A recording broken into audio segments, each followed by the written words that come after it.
우리는 실제로 암을 겪은 여성들의 이야기를 들어봤다. 안녕하세요. 그녀들이 들려주는 암은 어떤 질환일까? 어느 날인가 샤워를 하는데 뭔가 이렇게 만져지는 거예요, 안에서. 이게 뭐지? 근데 보통 이제 저희가 여자들은 다 생리 때 만져지는 몽우리가 있잖아요. 근데 그 몽우리하고는 이제 느낌이 다른 거예요. 그래서 뭐 하루 이틀 있으면 없어지겠지 했는데 또 계속 샤워를 할 때마다 만져져서 그래서 병원에 갔더니 이제 그게 바로 이제는 암이었던 거예요. 제가 그해 1월 달에 작은 선종 같은 게 있는 걸 떼어냈는데 너무 작으니까 6개월 뒤에 와라 그래서 6개월째 갔는데 그 모든 게 다 암으로 돼가지고 너무 놀란 게 6개월 사이에 어떻게 이게 암이 되느냐 했더니 면역력이 최고로 떨어지면 6개월 안에 그 모든 게 암으로 변할 수 있다 그래가지고 저는 위를 다 전절제를 했어요. 그래서 1기에도 불구하고 다 잘랐기 때문에 위가 없어요. 지금 현재 그래서- 그럼 위가 없는 네. 거예요? 12지장이랑 위를 식도를 연결해 놓은 거거든요. 그래서 뭐 하나 물 넘기기가 어려웠거든요. 그래서 제가 그때 50kg 나갔는데 37kg까지 나갔어요. 그리고 아무것도 못 먹고 그때 제 소원이 우리 아이 중학교 갈 때까지만 살았으면 좋겠다. 그때를 생각하면 막 온몸이 전율하고 막 떨리는 거 그때가 가장 무서웠던 것 같아요. 억울한 느낌. 나는 벌 받을 일 없어. 나 연대까지 남한테 해끼치지 않고 난 열심히 살았는데 왜 내가 이런 벌을 받아야 돼? 저한테 벌어질 일이라고 단 한 번도 상상을 해본 적이 없었어요. 너무 무너졌고 그리고 너무 젊은 나이라고 생각했고 또 결혼도 못 해봤는데 나는 앞으로 어떻게 살아야 되나 막 그런 생각들로 이제 집에 가는데 딱 아빠가 문 열자마자 뭐래 괜찮대지라고 하는데 제가 아무 말도 못하고 그냥 암이래 하고 방에 들어가 버렸어요. 그래서 연극 배우로 살며 누구보다 자신의 꿈을 향해 열심히 달려온 시간. 선정 씨를 삶의 벼랑 끝에 서게 만든 건 유방암이었다. 정말 머리부터 발끝까지 모든 헤어가 다 빠지거든요. 그래서 이 속눈썹, 눈썹, 뭐 코털, 뭐 모든 털이 다 빠져서 하염없이 눈물이 계속 나고요. 그래서 여기에 진물이 생길 정도로 여기가 골마서 계속 눈물이 흐르고 코털이 없다 보니까 계속 콧물이 흐르고 많이 상태가 안 좋아요. 그래서 제가 이 가발을 착용했는데요. 지금 현재 머리는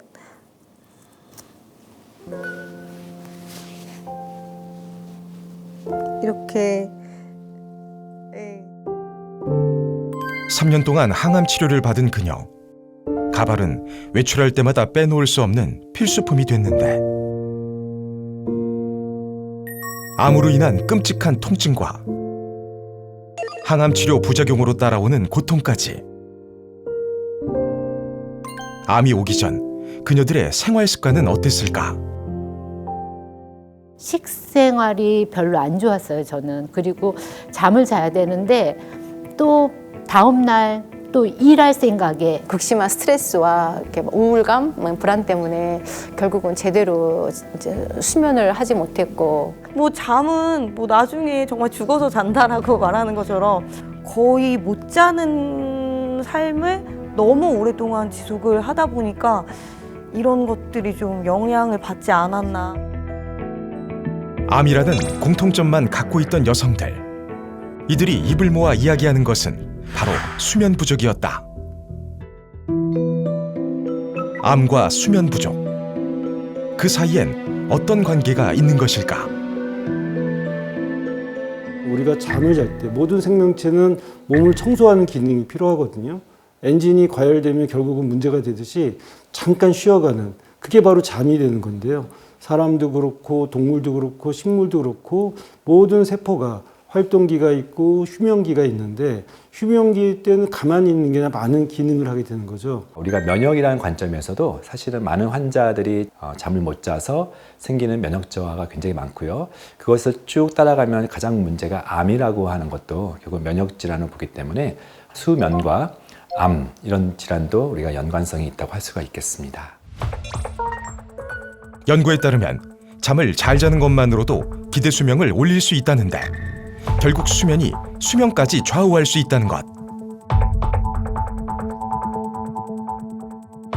하지만 대한민국의 수면 부족은 전 세계적으로 알려진 사실. 한국인들은 밤에도 대낮같이 환한 곳에서 바쁜 생활을 하고 있다. 한국인의 수면 시간은 다른 나라와 비교했을 때 절대적으로 부족합니다. 한 조사에 따르면 35개국의 수면 시간을 조사한 결과 한국은 6.3시간으로 34위를 차지하며 꼴찌나 다름없었는데요. 수면 시간이 부족하다 보니 수면 부족으로 진료를 받는 환자들도 크게 증가하고 있습니다. 최소 8시간이라는 적정 수면 시간도 채우지 못하는 사람들이 늘어나며 진료 인원도 급격히 늘고 있다.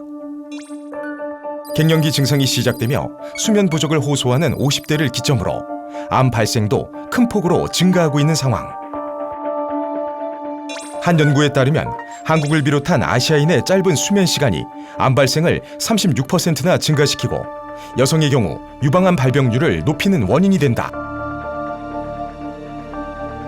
그렇다면 수면 부족이 암을 일으키는 이유는 무엇일까? 수면에 큰 영향을 주는 우리 몸의 호르몬이 이제 멜라토닌이 있습니다. 이 멜라토닌 자체가 잠을 오게 하고 잠을 깊게 자게 하는데요. 멜라토닌이 제대로 분비되지 않으면 잠을 제대로 잘 수 없고 또 수면을 통해서 얻는 면역이 증강되는 그런 효과를 누릴 수가 없게 됩니다. 모든 호르몬이 다 중요하겠지만 저는 가장 중요한 호르몬을 꼽으라면 멜라토닌 호르몬을 꼽을 수 있겠습니다. 왜냐하면 멜라토닌은 가장 원시적인 호르몬이고요. 가장 고대의 호르몬이라고 불리고 있습니다. 사실 이제 멜라토닌이 분비되는 곳이 세포 안에 있는 또 작은 기관, 미토콘드리아에서 나오는데요. 미토콘드리아가 없는 생명체는 없거든요. 동물도 있고 식물도 있고 유골레나나 아메바 같은 다넥세포에도 미토콘드리아는 있기 때문에 수면 호르몬이라고 불리는 멜라토닌은 동물이나 식물은 물론 살아있는 생명체라면 모두 가지고 있는 생명의 호르몬이다. 멜라토닌은 지구에서 생명체가 탄생했을 때부터 존재한 최초의 호르몬으로 불린다. 주목할 사실은 사람과 동물, 식물에서 발견되는 멜라토닌은 모두 분자 구조가 똑같은 동일 물질이라는 점. 멜라토닌은요, 우리 몸속의 시상하부에 있는 송가샘이라고 하는 그 위치에서 나오는 호르몬이에요. 송가샘은 어디에 위치해 있냐면 쉽게 얘기하면 우리가 이 이마, 이 미간 사이에 그 점이 있는데 이 점의 뒤쪽을 쭉 따라가 보면 뒤쪽에 송가샘이라는 걸 위치하고 있습니다. 그래서 어떤 사람들은 눈과 눈 두 쪽 안에 들어있어서 제3의 눈이라고 하는데 눈은 우리가 빛을 보고서 물체를 인식하지 않습니까? 이 송가샘도 빛에 반응을 해서 뭔가 어떤 작용을 하는 거죠. 그 작용이 바로 멜라토닌 호르몬을 분비하는 거거든요. 멜라토닌은 뇌의 중앙 시상하부에 있는 송과선에서 분비되는데